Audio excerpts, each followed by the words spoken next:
आप सबको स्वागत है आप सबका फिर से अपने यूट्यूब चैनल किताबों की महफिल में। इससे पहले के भाग में आपने देखा कि विभाग अध्यक्ष रघुवर प्रसाद के कमरे पर आते हैं कि वो अपने परिवार को खिड़की से बाहर दिखा सके।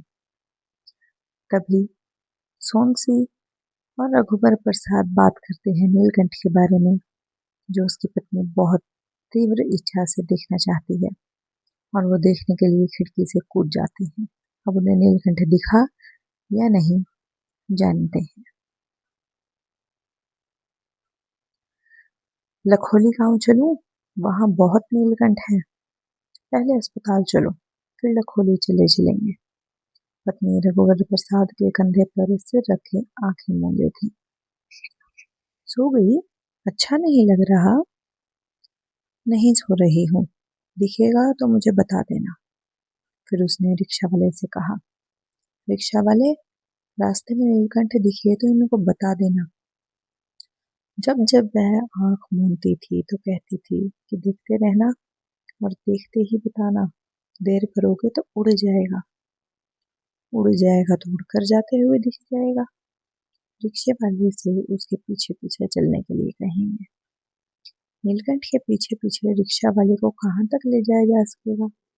मान लो उड़कर दूर उस पीपल के पेड़ पर बैठ गया। पीपल के पेड़ तक पहुंचने में देर लगेगी। वहां बैठा तो नहीं रहेगा। वहां से भी उड़कर आकाश की ओर ओझल हो गया तो? रघुवर प्रसाद रिक्शे वाले से कहते हैं, आकाश की तरफ ले चलो। फिर सोचेंगे आकाश की तरफ बहुत चढ़ाई चढ़नी पड़ेगी।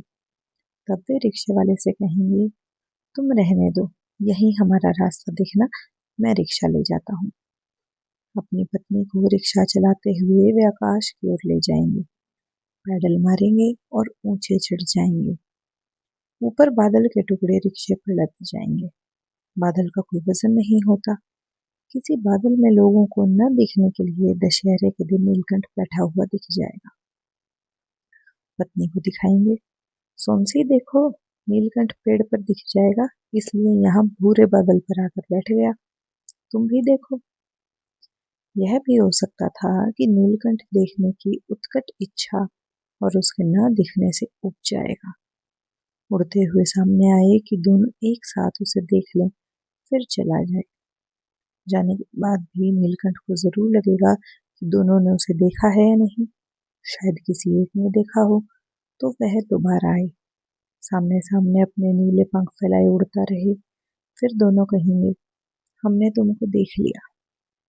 तब वह उड़कर चला जाएगा। अस्पताल में पर्ची काटने की भीड़ थी। सोनसी बेंच पर बैठी थी। बहुत देर बाद डॉक्टर ने सोनसी को देखा। बुढ़िया में उसने 4 गोली दी। 2-2 घंटे में गोली खाने को कहा। एक गोली अभी खा लेने के लिए कहा था। सोनसी अस्पताल के नल के पास गई और गोली खाकर पानी पिया। चलो, सोनसी ने कहा। वही रिक्शा वाला अस्पताल के सामने खड़ा दिख गया। चलोगे? रघुवर प्रसाद ने रिक्शे वाले से पूछा। हाँ। दोनों रिक्शा में बैठ गए। कहाँ ले जा रहे हो? नीलकंठ देखने, रिक्शे वाले ने कहा। जहां से आए थे वहीं चलो। जब घर आए तो देखा छोटू वहां बाहर साफ इस्त्री की हुई कुर्ता धोती पहने खड़ा था। रिक्शे से भैया उतरते देख छोटू रिक्शे की तरफ दौड़ा और चिल्लाता गया, अम्मा, भैया भाभी आए। और छोटू ने भैया भाभी के पैर छुए। कितनी देर हो गई आए तुम लोगों को? भाभी ने पूछा। बहुत देर हो गई। पिताजी चारपाई पर लेटे थे। वहीं बोरे पर बैठी अम्मा गांव से लाई बरबट्टी काट रही थी। सोनसी और रघुवर प्रसाद ने अम्मा के पैर छुए। रघुवर प्रसाद पिता का पैर छूने वाले थे तो पिता ने कहा, रुक जाओ, उठकर बैठ जाने दो। वे पैर लटका कर नीचे बैठ गए। रघुवर प्रसाद ने पैर छुए, फिर सोनसी ने उनके पैर छुए। सोनसी अम्मा के पास बरबट्टी काटने बैठने वाली थी तो माँ ने कहा, जाओ पहले दोनों हाथ मुंह धो लो। दोनों हाथ मुंह धोने गए तो अम्मा ने उनके आज्ञा पालन से खुश होकर रघुवर प्रसाद के पिता की तरफ देखा। रघुवर प्रसाद के पिता मुस्कुराए। भैया, आज हाथी आया था? छोटू ने पूछा। नहीं, रघुवर प्रसाद ने कहा। आएगा? क्या मालूम, आए तो उसे हाथी पर बैठकर घुमा देना, पिता ने कहा। रघुवर प्रसाद ने देखा कि पत्नी एक कोने में बैठी बरबट्टी काटने लगी थी। उसे बुखार था, लेट जाती तो अच्छा था। छोटू बाहर खड़ा था, शायद वह हाथी का आना देखना चाहता था। अम्मा अपने साथ 2 कांसे की थाली, एक ठठूलिया और अदरक कूटने के लिए एक काला गोल पत्थर लाई थी। सूपा चलनी लाना वह भूल गई थी। बूढ़ी थी। रघुवर प्रसाद के पिता को लगता था कि काला पत्थर कसौटी का पत्थर है। पिता एक सोने की तांबई अंगूठी पहने थे। सोने में तांबा अधिक मिला था। इस अंगूठी को उन्होंने पत्थर पर घिसकर देखा था तो एक हल्की सुनहरी तांबाई लकीर खींच गई थी। यह लकीर भी पत्थर के साथ साथ आ गई थी। रघुवर प्रसाद छोटू के पास गए। साफ कपड़े गंदे ना हो इसलिए वह गोटा पत्थर और पेड़ पर चढ़ने का खेल नहीं खेल रहा था। वह हाथी पर सवार होकर घूमने के कपड़े पहने था। उन्होंने छोटू से कहा, आज घूमने नहीं जाएंगे, तुम्हारी भाभी को बहुत बुखार है। भाभी को बुखार है? छोटू ने पूछा। हाँ। वह अंदर गया और कहा, अम्मा, भैया कहते हैं भाभी की बुखार है। सुनकर रघुवर प्रसाद परेशान हो गए।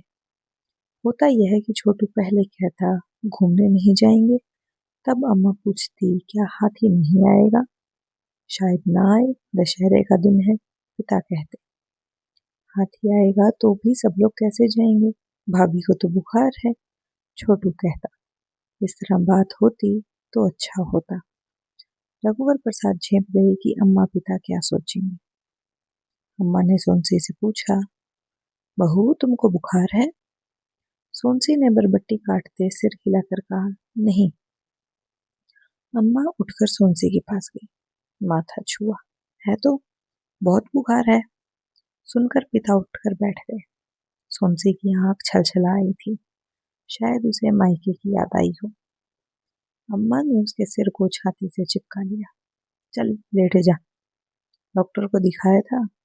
रघुवर प्रसाद से पिता ने पूछा। जी, गोलियां दी हैं। कब खानी है? 2-2 घंटे में। समय हो गया? हाँ। कहाँ है गोली? बहू को दे दो। छोटू, भाभी को एक गिलास पानी दो। रघुवर प्रसाद ने गोली निकाली। छोटू पानी लेकर भाभी के पास गया। रघुवर प्रसाद ने छोटू को गोली दी कि वह भाभी को दे दे। गोली खाने के बाद अम्मा ने उसे बोरे पर लेटा दिया। सोनसी की पिछौरी रखी थी कि उसे उठा दिया। अम्मा खाना बनाने की तैयारी करने लगी। अम्मा को खाना बनाते देख सोनसी उठी तो पिता ने कहा, बहू लेटी रहो। सोनसी लेट गई। उसने पिछौरी ओढ़ी और थोड़ी देर में सो गई। पिता ने रघुवर प्रसाद से धीरे से कहा, झोला दो। फिर उन्होंने बुखार रघुवर की माँ से पूछा, कुछ लाना तो नहीं है? नहीं, रघुवर प्रसाद की माँ ने कहा, मैं आता हूँ, खाना बनने तक आ जाऊंगा। झोला लेकर वे चले गए। सोनसी का बुखार उतर गया था। हाथ मुंह धोकर माँ के कहने से उसने खाना खाया तो और अच्छा लगा।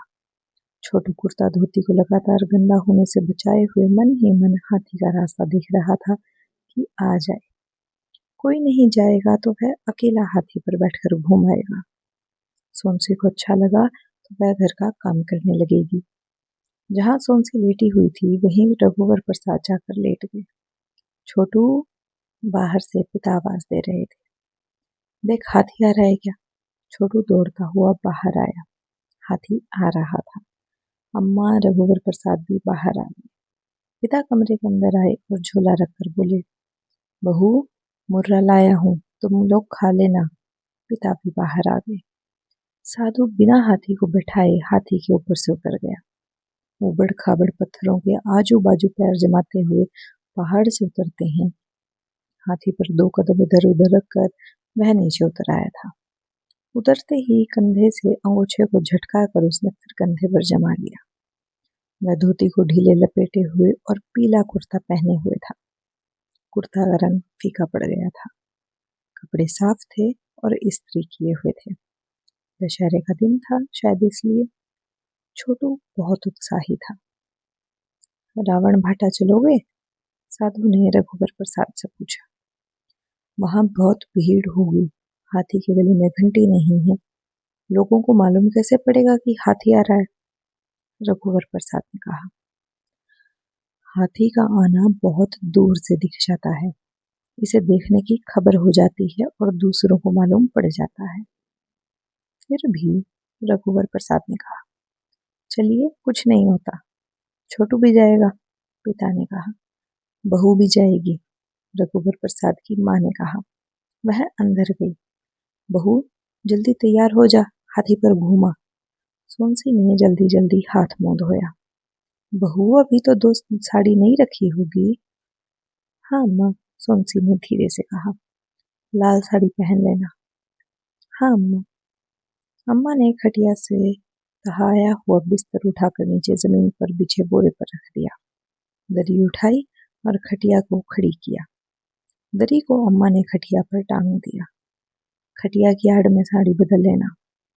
सोनसी ने लाल साड़ी लेकर खटिया की आड़ में चली गई। नीचे बैठकर उसने पोलका पहना, फिर लाल साड़ी पहनी। खटिया की आड़ से वह निकल आई थी। बिंदी लगाई? अम्मा ने पूछा। हाँ अम्मा। पैर पट्टी पहन लेना। सोनसी ने पैर पट्टी को उतार दिया था। हाँ अम्मा। रघुवर, अम्मा ने बुलाया। तू भी कपड़ा बदल ले। अम्मा ने रघुवर के पिता का कोसा कुर्ता, जो करीब 15 साल पुराना होगा, झोले से निकाला। गमछे में तहा हुआ था। धोती निकाली। ले, पहन ले। रघुवर प्रसाद पिता से लंबे थे। कुर्ता बड़ा था। पिता बाह कलाई के पास मोड़ लेते थे। रघुवर प्रसाद भी खटिया की आड़ में चले गए। उनको कुर्ता ठीक हुआ था, लंबाई में कुछ छोटा लगता था। रघुवर प्रसाद ने धोती पहनी। गांव की बनी धोती थी, मोटी खादी की तरह थी। धोती की सुनहरी किनार थी। बालों में पानी लगाकर रघुवर प्रसाद ने कंघी की। कोसे से कुर्ते और सुनहरी किनार की धोती में रघुवर प्रसाद सुंदर लग रहे थे। सोनसी कमरे में जहां होती कुछ अधिक उजाले में लगती। जहां गुंडी रखी थी वह हिस्सा कमरे का अंधेरा कोना लगता था। सोनसी उधर होती तो वह हिस्सा अधिक उजाले का लगता। सब नंगे पैर हाथी पर बैठने के लिए निकले। साधु हाथी पर पहले बैठा हुआ तैयार था। पास पड़ोस के लोग भी बच्चों सहित अच्छे कपड़े पहने हुए रावण भाटा जाने के लिए तैयार थे।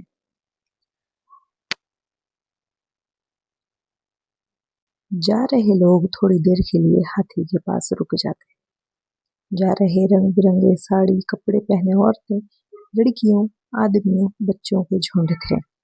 हाथी पर चढ़ने से पहले रघुवर प्रसाद और सोनसी के पिता अम्मा के पैर छुए।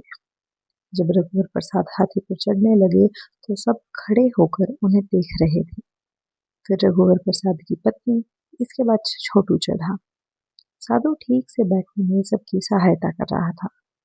छोटू साधु को पकड़ कर बैठा था, सोनसी रघुवर प्रसाद को। कमरे के दरवाजे के पास अम्मा और पिता खड़े थे। हाथी की पीठ पर गन्ने के पत्ते की गद्दी बंधी थी। हाथी नहाया धोया और सजाया हुआ दिख रहा था। सब बैठ गए तब हाथी चलने लगा।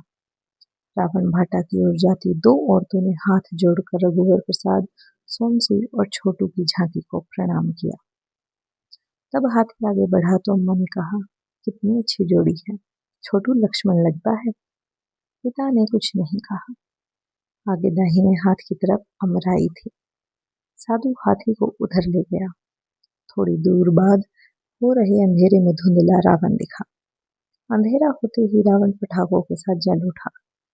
हाथी पर बैठे उन लोगों पर रावण के जलने का प्रकाश सिमट कर आ गया था। पेड़ों के बीच में लपट के प्रकाश में सब क्षण भर दिखे। साधु ने हाथी को लौटाया कि अंधेरा हो गया था। लौटने वालों की भीड़ का रेला आएगा तो हाथी को तेज चलना मुश्किल होगा। छोटू बहुत खुश था। लौटते समय कुछ दूर तक जब फूटता पटाखा उसे सुनाई दे रहा था। पिता को छोड़ रात को सब जमीन पर सो गए थे। चौके की तरफ सोनसी, फिर अम्मा, छोटू, रघुवर प्रसाद। रघुवर प्रसाद के बाद पिता चारपाई पर सोए थे। छोटू पहले पिता के साथ लेटा, फिर जमीन पर आ गया। आधी रात हो गई थी। रघुवर प्रसाद और सोमसी जाग रहे थे। उन्हें मालूम नहीं था कि वे जाग रहे हैं।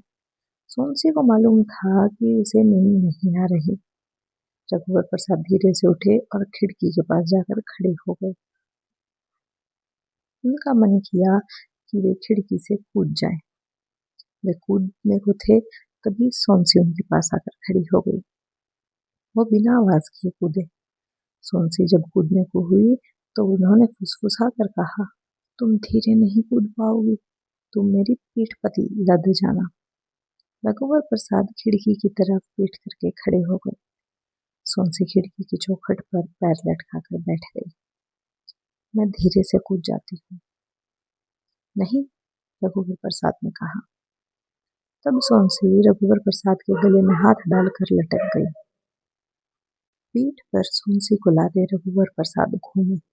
दोनों ने कमरे को अंदर देखा कि कोई जाग तो नहीं रहा। छोटू अम्मा के ऊपर एक टांग रखे सो रहा था। पिता दीवार की तरफ करवट लेकर सो रहे थे। कमरे में खिड़की का हल्का उजाला था। खिड़की के कारण अंधेरे की एक हल्की परत कम थी। सोमसी ने पीठ पर लदी हुई उस जगह को देखा जहां वह लेटी हुई थी, और उस जगह को जहां रघुवर लेटा हुआ था। खिड़की का सीधा उजाला पानी की गुंडी पर पड़ रहा था। सोमसी ने देखा कि गुंडी में ढक्कन नहीं लगा है।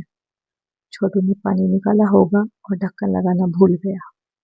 सोमसी उतरने उतरने को थी, ये रघुवर प्रसाद के गले में लिपटे सोमसी के हाथों को कसकर पकड़ लिया। उतरने दो, गुंडी खुली है, खुली रहने दो, कहकर रघुवर ने सोमसी को लादे हुए अंधेरे में चलने लगा। गिरा मत देना। नहीं गिरोगी, पगडंडी का मुझे अंदाजा है। गहरी रात की शांति थी। इस शांति में सबकी अलग अलग शांति थी। जैसे पीपल के पेड़ के नीचे पीपल की शांति, अनजाने पेड़ों के नीचे से वे गुजरे, इस पेड़ के नीचे अनजान पेड़ों की शांति। सोमसी रघुवर के कंधों में लदी, रघुवर के हर कदम में धीरे से उछलती जाती और हूं अलपाती। यह बोलना पेड़ों, तालाबों, चट्टानों में प्रत्येक एकांत में सुनाई दे रहा था। ऐसा था कि ये दोनों जागे थे और सब कुछ नींद में झूम रहा था। पेड़ नींद में थे, तालाब नींद में तालाब था, आकाश नींद का आकाश था, पक्षी नींद के पक्षी थे, वातावरण नींदमय था। सोमसी ने भारी पलकों को खोलकर देखा तो जगह जगह चमकी से चौक पूरे हुए दिख रहे थे। हो सकता है अभ्रक की बारीक धूल से चौक पूरे गए हों। तारों के प्रकाश से ये चमचमाते से थे। इन जगहों को देखकर वहीं ठहर जाने की जल्दी सोमसी को हुई। उसने कहा, कहाँ जा रहे हो? यहीं रुक जाओ। रघुवर प्रसाद ने कुछ नहीं कहा। सोमसी अपने पैरों को रघुवर की कमर में लपेटना चाहती थी, पर साड़ी के कारण वह लपेट नहीं पा रही थी। मेरे पैर दुख रहे हैं। तुम तो चल ही नहीं रही, तुम्हारे क्यों पैर दुख रहे हैं? हाथ भी दुख रहे हैं। नहीं दुख रहे, रघुवर प्रसाद ने कहा। पैर लटके लटके दुख रहे हैं और तुम्हारी हाथों की पकड़ से हाथ टूट रहे हैं। अच्छा, हाथ छोड़ना है, कहकर रघुवर ने अपने दोनों हाथ पीछे ले जाकर सोमसी की साड़ी को घुटनों के ऊपर तक उठाया और कहा, अब कमर में पैर लपेट लो। सोमसी ने रघुवर की कमर में पैर लपेटे तो रघुवर ने सोमसी को दोनों हथेलियों से बांधकर ऊपर की ओर उछाला। सोमसी के हाथ रघुवर प्रसाद की गर्दन पर ढीले हो गए। अब रघुवर बहुत धीरे धीरे चल रहे थे। अब ठीक है? उन्होंने पूछा। हाँ, अब ठीक है। रघुवर तालाब के किनारे किनारे चलने लगे। सोमसी तालाब में रघुवर की परछाई के ऊपर अपनी लड़ी परछाई को देख रही थी। रघुवर प्रसाद सोमसी को लादे हुए धीरे से तालाब में उतर गए। घुटने तक रघुवर की धोती भीग गई। थोड़ी देर चुपचाप तालाब में खड़े रहे। तालाब से निकले तो और अच्छा लगा। वहां पास में एक टीला था। रघुवर प्रसाद सोमसी को लादे टीले पर चढ़ने लगे। यह टीला नींदमय टीला था। सोनसी ने कहा, मुझे उतार दो, तुम बहुत थक गए होगे, मैं तुम्हें बहुत थकाती हूँ। टीले के ऊपर सूखे पत्तों का ढेर था। उसी के पास सोनसी को रघुवर प्रसाद ने उतारा। उन पत्तों के अंदर के अंधेरे में 4 जुगनू पास पास चमक रहे थे। सोनसी ने पत्तों को हटाया तो जुगनू एक एक कर उड़ गए। उड़ते हुए जुगनुओं की चमकती परछाई उन्हें तालाब में दिखी। सोनसी रघुवर की बाह से सिर टिकाए खड़ी थी। तालाब में तारों की परछाई थी। किसी मछली के कारण तालाब का पानी हिला तो सोनसी ने देखा कि कुछ तारों की परछाई तैरते तैरते धीरे धीरे पास हो गई। सोनसी ने ऊपर आकाश में देखा तो कुछ तारे पास पास आए दिखे, जैसे पहले दूर थे। सोनसी रघुवर प्रसाद से सटी सटी बैठते हुए वहीं लेटे। सोनसी के पैर ढलान की तरफ थे। तुम्हारे कंधे पर चंद्रमा बैठा है। सोनसी ने लेटे लेटे हाथ उठाए और कहा, जैसे वह रघुवर प्रसाद को बुला रही हो, और वो बहुत दूरी पर थे। रघुवर खड़े खड़े सोनसी को देख रहे थे। सोनसी को लगा कि रघुवर के कंधे पर चंद्रमा पास आ रहा है। सोनसी के पास आने के सुख की चमक को सहने के लिए आंख मूंद लिए थे। खड़ी होकर सोनसी ने देखा कि तालाब प्रकाशित तालाब था। तालाब का तल प्रकाशित तल दिख रहा था। क्या चंद्रमा तालाब में डूब गया? सोनसी ने रघुवर प्रसाद से पूछा। हाँ, तालाब में डूब गया। देखो, एक प्रकाशित मछली चंद्रमा की तरफ आ रही है। तालाब की कई प्रकाशित हरी हैं। चंद्रमा, तारे तालाब के पानी से धुल गए। आकाश में इनको देखो तो ये सब शीतल स्पष्ट है। हाँ, बस उतने ही तारे धुले हैं जितनी परछाई हमें तालाब में दिख रही है। बाकी तारे उतने शीतल और स्पष्ट नहीं है। चंद्रमा शीतल और स्पष्ट है। चलो, रघुवर प्रसाद ने कहा। कहाँ?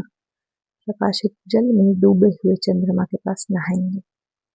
चंद्रमा के पास मैं नहीं नहाऊंगी। अच्छा, चंद्रमा से दूर नहाएंगे। कपड़े उतार कर चंद्रमा से दूर दोनों तालाब में कूद गए। देर तक डुबकी लगाकर दोनों नहाते रहे। चंद्रमा तुम्हारे पास चोरी चोरी आ रहा है, रघुवर ने कहा। ओ माँ, सोनसी ने कहा, और वह तैरते हुए चंद्रमा से दूर चली गई। चलो बाहर निकलो, सबके जागने का समय हो रहा है, बूढ़ी अम्मा गुस्से में बोली। वह तालाब के किनारे खड़ी थी। बूढ़ी अम्मा, चाय है? रघुवर ने पूछा। नहीं, चाय पीते तक सब जाग जाएंगे, जल्दी भागो। अच्छा, रघुवर ने कहा। बूढ़ी अम्मा चली गई। जल्दी बाहर निकलो, सोनसी ने कहा। सोनसी ने पश्चिम की दिशा की तरफ 10 तारों को पतंग की आकृति में जाते हुए दूर देखा। पूरब के तारे अलग आकृतियों में एक के बाद एक इकट्ठे होकर पश्चिम की तरफ इकट्ठे हो रहे थे। पूरब से सूर्य उदित होने की तैयारी कर रहा था। दोनों दौड़ते हुए घर की तरफ लौट रहे थे। घर के थोड़ा पास पहुंचे होंगे तो चिड़ियों ने चहचहाना शुरू कर दिया। कुछ और पास पहुंचे तो कोयल कूकने लगी। रघुवर खिड़की के अंदर गए तो गाय के रंभाने की आवाज आई। सोनसी कमरे के अंदर गई तो धूप का फीका टुकड़ा बिना आवाज के कमरे में घुस रहा था। अपनी जगह रघुवर प्रसाद आंख मूंद कर लेट गए। सोनसी अपनी जगह आंचल से मुंह ढककर सो गई। तभी चुपके से पिता उठे और धीरे से दरवाजे का एक पल्ला खोलकर बाहर चले गए। दरवाजा ज्यादा खोलते तो दरवाजे का दूसरा पल्ला छोटू के सिर पर लगता। पल्ले अंदर की तरफ खुलते थे। इसके बाद अम्मा उठी, फिर छोटू। अम्मा ने रघुवर को उठाया। रघुवर दोनों पट खोलकर बाहर चले गए। पिता सामने नीम के पेड़ के नीचे पत्थर पर बैठे थे। सड़क पर घास से लदी 2 बैलगाड़ी जा रही थी। दूसरी बैलगाड़ी के पीछे एक ऊंची गाय बैलगाड़ी में लदी घास में मुंह मारने के लिए पीछे पीछे जा रही थी। गाय ने घास का एक छोटा टुकड़ा खींचकर सड़क पर गिरा दिया। बैलगाड़ी वाले को मालूम नहीं पड़ा। अम्मा ने बहू को उठाया। वह जाग रही थी। सिर से आंचल को हटाकर वह उठी। अम्मा ने देखा कि बहू पोलका पहने हुए नहीं थी। अम्मा ने छोटू से बाहर रघु और प्रसाद के पास जाने को कहा। छोटू चला गया। बहू, फुलका नहीं पहनी? अम्मा ने पूछा। सुनते ही वह आंचल से कंधा ढकते हुए खिड़की से कूदने को हुई तो अम्मा ने रोका। दूसरा पुलका पहन ले, रघुवर को उसे बोल दे, वो उठा लाएगा, कहकर अम्मा बाहर आई। रघुवर देख तो क्या अंदर क्या काम है। रघुवर अंदर गए। सोनसी ने धीरे से कहा, पोलका वहीं रह गया, ले आओ। पहनी तो हो, आलस में रघुवर ने कहा। यह दूसरा है, किसी ने देखा? अम्मा ने कहा है। रघुवर खिड़की से कूद गए। बूढ़ी अम्मा बैठे बैठे सिंक की झाड़ू के सामने बुहार रही थी। एक हाथ थक जाता तो दूसरे से बुहारती। रघुवर ने भागते हुए कुछ नहीं कहा, पर बूढ़ी अम्मा ने सुना कि रघुवर ने कहा, बूढ़ी अम्मा बहुत मेहनत करती हो। लौटते समय रघुवर ने कहा, बूढ़ी अम्मा मैंने चाय अभी तक नहीं पी। बूढ़ी अम्मा ने सुना कि उसने कहा, घंटे 2 घंटे के लिए सोनसी को काम करने के लिए बुला लिया करो। इतने में रघुवर ने देखा कि पोलका के बदले वे तालाब से कमल के फूल तोड़ लाए हैं। पलटकर दौड़ते दौड़ते उन्होंने टीले के पास देखा कि वहां भी बूढ़ी अम्मा पेड़ों के नीचे की एक बहुत छोटी जगह पर बैठे बैठे बुहार रही थी। रघुवर ने कहा, बूढ़ी अम्मा क्या पूरा जंगल बुहारती हो? अम्मा ने सुना कि उसने कहा, पूरी दुनिया बुहारती हो। मैं बहुत बूढ़ी हूँ, बूढ़ी अम्मा ने कहा। रघुवर ने सुना, हाँ। रघुवर प्रसाद ने छुपकर खिड़की से देखा कि पिता झोले से मुर्रा निकाल कर थाली में रख रहे हैं। अम्मा ने रघुवर प्रसाद को खिड़की के पास देख लिया था। रघुवर प्रसाद पिता के कारण अंदर नहीं घुस रहे थे। तुम थोड़ी देर बाहर जाओगे? अम्मा ने कहा। क्यों? थोड़ा नमक मिर्च और सरसों का तेल देना। अम्मा पिता के पास गई और मुर्रा की थाली खींचते हुए धीरे से कहा, काहे मेहरापा करते हो? पिताजी बेमन से उठे तो खिड़की के बाहर खड़े रघुवर प्रसाद दिखा। वहां क्या कर रहा है? कमल का फूल तोड़ने गया था, आपकी पूजा के लिए। अच्छा ठीक है। मुट्ठी में रघुवर प्रसाद पोलका छुपाए हुए अंदर कूद गई और कमल का फूल पिता को दिया। सफेद कमल का फूल। बहू, तुम नहा लो, अम्मा ने कहा। अम्मा मैं नहा ली, सोनसी ने कहा। सोनसी को लगा कि कहीं पर गलती हो गई। कब नहाई? अम्मा ने कहा। अम्मा भूल गई, उसे लगा नहीं कहना था। रात को उठकर उसने देखा था कि सोनसी और रघुवर दोनों कमरे में नहीं थे। दरवाजा अंदर से बंद था। खिड़की से गए होंगे। पहले तालाब में नहाई थी। मैं सोची कि सुबह हो गई है, नहाने के बाद भी सुबह नहीं हुई तो फिर लेट गई। धीरे से सोनसी ने कहा। ठीक है ठीक है। अच्छा, हम लोग नहाने जाते हैं। पिता झोले में अपने और रघुवर की माँ के कपड़े लिए जा रहे थे। यहाँ खिड़की से चले जाइए, पास ही तालाब है, एकांत रहता है, रघुवर प्रसाद ने कहा। हमारी उम्र नहीं है, वहीं नहाएंगे जहाँ डूबने पर कोई बचाने के लिए हो। मैं भी चलूं? तुम भी नहा लिए हो ना? जी, रघुवर ने कहा। पिता को खांसी आई। खंखार कर वे खिड़की से बाहर थूकने वाले थे तो अम्मा ने रोका। अरे अरे, यहाँ नहीं थूको, बाहर नाली में जाकर थूको। बच्चे खिड़की के नीचे बैठे रहते हैं, रघुवर आना जाना करता है, यह पनाला नहीं, अम्मा ने कहा। पिता थूकते थूकते रुक गए और दरवाजे से बाहर चले गए। पिता थूकते तो खिड़की से दिख रहे आकाश पर छींटे पड़ जाते। कपड़ों का झोला पिता के हाथ में था। रघुवर की माँ छोटी सी दुबली पतली थी। दोनों के बाल सफेद हो गए थे। चलते चलते पिता कभी माँ का सहारा लेते, कभी माँ पिता का। छोटू, तू भी माँ के साथ क्यों नहीं चला गया? अम्मा ने मना कर दिया, कहा यहीं बाल्टी से नहा लेना। दोनों नंगे पैर गए थे। पिता की चप्पल बाहर थी। कमरे के अंदर एक खोखा था। इस खोखे के अंदर जूते और चप्पल रखे जाते थे। पिता को चप्पल घर के अंदर लाना अच्छा नहीं लगता था। रघुवर जूता बाहर उतार कर हाथ में लेकर खोखे में रख देते। अम्मा चप्पल नहीं पहनती थी। गांव के घर के बाहर बाल्टी रखी होती। घर के अंदर आने से पहले पैर धोकर आना पड़ता। छोटू चप्पल खरीद लेता था पर बहुत कम पहनता। छोटू के सामने सड़क पर एक कुत्ता पिता की चप्पल उठाकर भाग गया। छोटू हट हट कहता कुत्ते के पीछे दौड़ा तो कुत्ता और जोर से भागा और खेत की तरफ झाड़ियों में कहीं घुस गया। छोटू की आवाज सुनकर रघुवर भी दौड़े। क्या हुआ? कुत्ता पिता की चप्पल लेकर भाग गया। किधर गया? उधर कहीं झाड़ियों में घुस गया। दोनों ने झाड़ियों में चप्पल को ढूंढा। चप्पल कहीं नहीं मिली तो लौट आए। एक अकेली चप्पल थी। पिता आए तो आते ही छोटू ने कहा, कुत्ता आपकी एक चप्पल ले गया। अरे, हम दोनों ने ढूंढा, चप्पल नहीं दिखी। आपसे कहता था कि अंदर खोखे में रख दीजिए, माने नहीं। मिल जाएगी, अम्मा ने कहा। अम्मा के कंधे पर धुले हुए कपड़े थे। पिता छोटू के साथ चप्पल ढूंढने गए। पीछे पीछे रघुवर भी। चप्पल नहीं मिली। चप्पल का खो जाना पिता को अखर रहा था।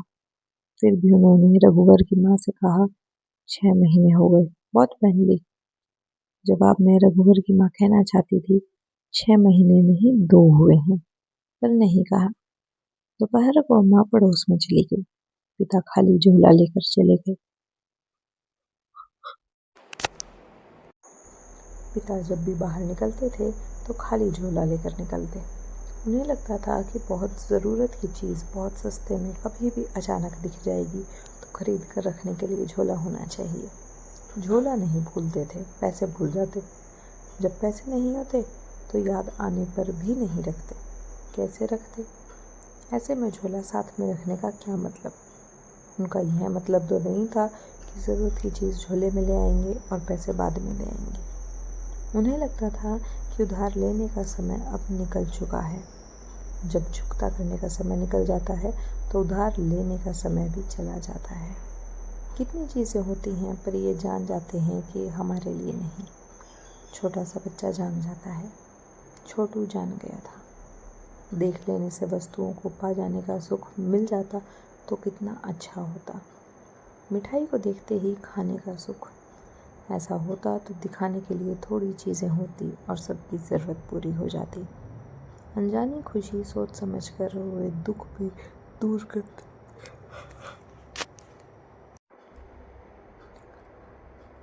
रघुवर प्रसाद ने कहा, सोनसी, तुम्हारे पास पैसे होंगे, पिता के लिए चप्पल ले आते। हैं, 25 रुपये हैं, हो जाएगा? हाँ हाँ, हो जाएगा। मेरी माँ ने दिए थे, सोनसी ने कहा। रघुवर प्रसाद खुशी खुशी छोटू के साथ चले, पर नाप के लिए पिता के साथ आते। छोटू ने कहा, नाप के लिए पिता की चप्पल है। रघुवर ने पिता की चप्पल पतलून की जेब के अंदर घुसाई रखी थी। चौथाई चप्पल बाहर दिख रही थी। गोल बाजार में जूते चप्पल की दुकानें ऐसी थी कि चप्पल जूते की दरी के ऊपर ढेरी लगी थी। दोनों ने मिलकर पिता के नाप की काले रंग की चप्पल छांटी। जेब में पिता की पुरानी चप्पल रघुवर प्रसाद रखे थे। नई चप्पल अखबार में लिपटी छोटू के पास थी। वह नंगे पांव थिरक रहा था। सड़क पर माचिस की खाली डिब्बी पड़ी थी। छोटू ने चलते चलते उसे ठोकर मारी। आगे माचिस के पास पत्थर का टुकड़ा था। छोटू, पत्थर के टुकड़े पर न लगे, नहीं तो चोट लग जाएगी। परंतु छोटू ने निशाना साधकर माचिस को मारा। भैया, पत्थर को तुम मारोगे? तुम जूता पहने हुए हो। नहीं, पत्थर बड़ा है, जूता खराब हो जाएगा, रघुवर ने कहा। चप्पल देखकर अम्मा सोनसी बहुत खुश हुए। चप्पल को खिड़की के नीचे छोटू ने रख दिया। अम्मा ने गांव के घर की तरह बाल्टी में पानी बाहर दरवाजे के पास रखवा दिया। बाल्टी छोटे परे से ढकी थी। अब पैर धोकर सब कमरे में आने लगे। रात में बाल्टी को अंदर रख दिया जाता।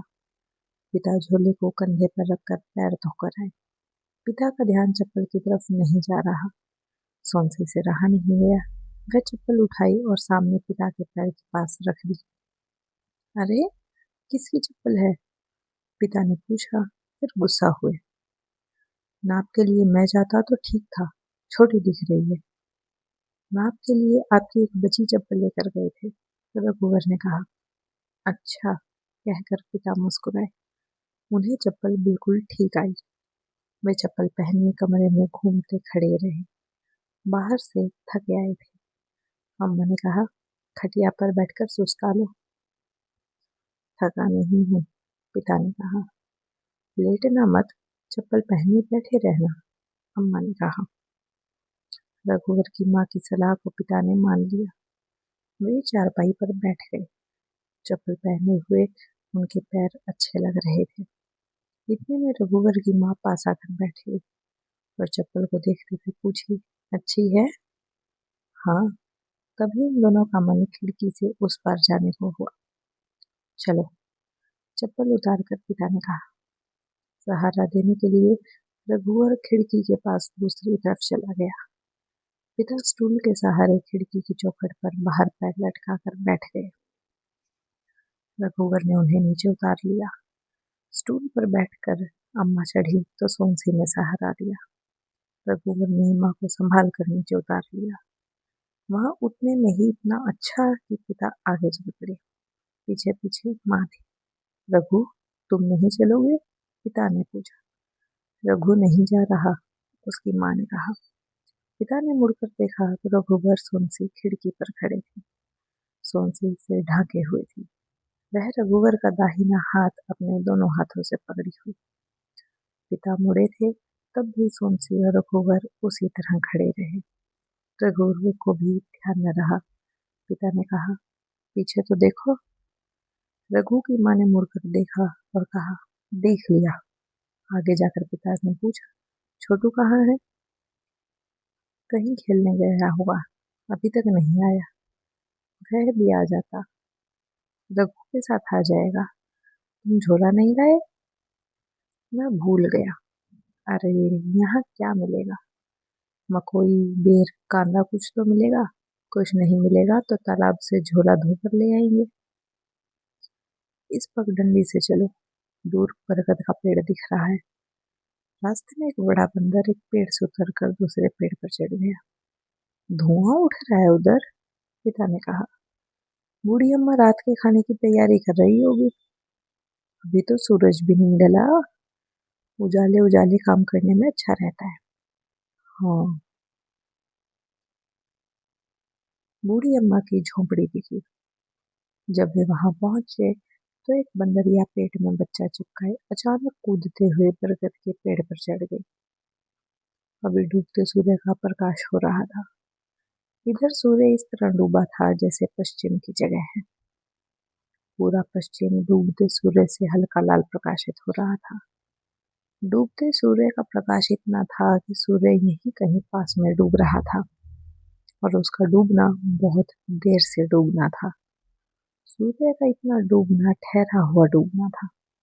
आसपास और दूर दूर से पक्षी इधर के पेड़ों की तरफ लौट रहे थे। यह पूरी जगह अभी बसेरे की जगह में बदल रही थी।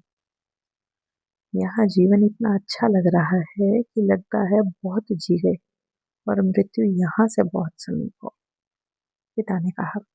इतना अच्छा कि बहुत जीने के बाद भी बचा हुआ है। मृत्यु यहाँ से पास हो, परंतु वहां तक पहुंचने में बहुत देर लगेगी। ठीक कहती हो, देर का जीवन बचा है। क्या हम यहाँ से मृत्यु को देख सकते हैं? बचे जीवन को देख लेने के बाद फुर्सत मिलेगी तब। जीवित आंखों से मृत्यु नहीं, जीवन दिखता है। हाँ। उनकी आवाज सुनकर बूढ़ी अम्मा बाहर आ गई। हवन के धुएं की गंध आ रही थी। बूढ़ी अम्मा ने दोनों को देखते ही, जीते रहो। छोटू नहीं आया? बूढ़ी अम्मा ने पूछा। नहीं आया। बूढ़ी अम्मा ने दोनों के लिए चाय बनाई। रघु की माँ ने सहायता की। चाय जल्दी बन गई। चाय पीकर दोनों पगडंडी पर घूमते रहे।